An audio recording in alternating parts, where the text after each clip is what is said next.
we have to go from sage on the stage to cheerleader on the sideline to expert in shooting many times during a day in a clinic. And we have to take your gun and demonstrate how we want you to shoot the target, and we have to hit the target. And I made the comment to my good friend Rich Colo today when I was talking to him going down the freeway. Hi, Joe. Okay. Oh no, he's here. Okay, so I made the comment to him today that when I'm in the zone, when I have to do that in front of people, and it doesn't matter whether it's an 80-yard tower shot or a 50-yard chandelle or a 30-yard incomer, it doesn't matter what it is, we have to be able to play that movie in our head and with all confidence and without thought, preload the shot, call pull, and execute the shot successfully. Now, to some of you, that may not seem like much. But to be able to have to do that every time over and over again is a big deal to me. And I made the comment to Rich, when I'm having to do that, I don't have to focus hard on the bird. My focus has moved from physiological focus to concentration on, which means I'm combining physiological focus with mental focus. And my brain just takes care of everything. All I've got to do is see it behind the barrel, left of the barrel or across the barrel. And as it comes, whether my head's on the stock or not, as it comes to me, I'm going to make sure I'm going the same speed as that bird. And when I'm going the same speed as that bird, I'm going to send it.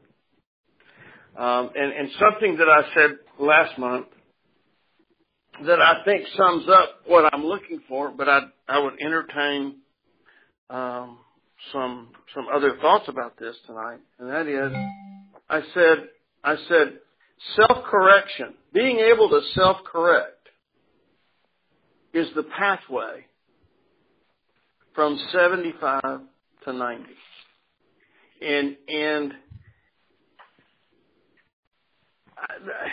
I'm not sure you all understand the brevity of what I've just said, but when you're shooting below 75% in sporting clays, and Rich, I would say when you're shooting below 80% in skeet, you're still confounded with what the correction is, because the brain has not been able to deal with the complex visual decision that it has to make to kill the target, and you're still guessing at the correction.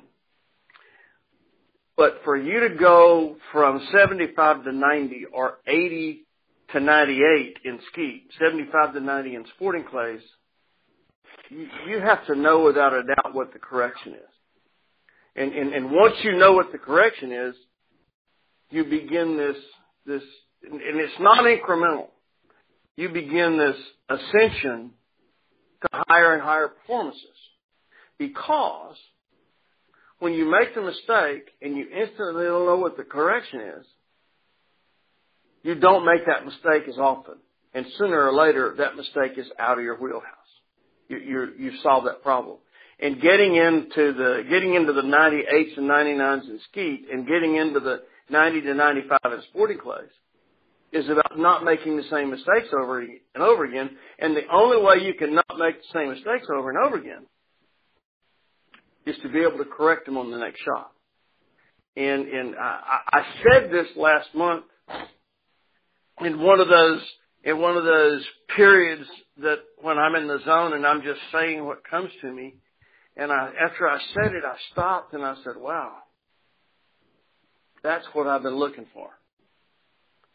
To be able to self-correct is the pathway from 75 to 90 in sporting clays and from 80 to 98 in skeet. However, I've added one caveat to that in my thinking and in some of the gun fitting that I've done in the last 2 weeks. Most people don't have a gun that shoots 50-50, straight on, centered up. Most right-handers are shooting a gun that shoots 8 inches left and 12 inches high, and the lefties are just the opposite.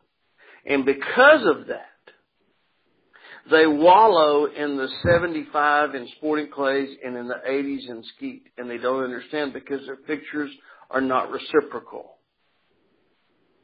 When you get a gun that finally does fit you without you having to put your head down hard on the stock, when you get a gun that absolutely shoots straight and dead on left to right, when your pictures become reciprocal, learning increases 2 to 3 times what it has been. Because the pictures now make sense. And because the pictures make sense, self-correction is immediate. And when you correct something, the correction works. The reason people wallow in this mid-70s in sporting and in the 80s in skeet is their gun is not shooting where their brain thinks it is. And when they try to correct, sometimes the correction is right, sometimes it's not.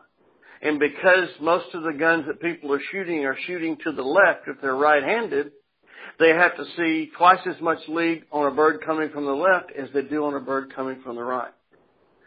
And this is what confuses the onboard computer. I've come full circle on gun fit, and it's got to be flat, not high, 50-50, straight, dead on, left to right. And whenever you achieve something like that, dude, let me tell you, you're on the way to ascending to the level that your time and financial commitment will allow you to ascend to.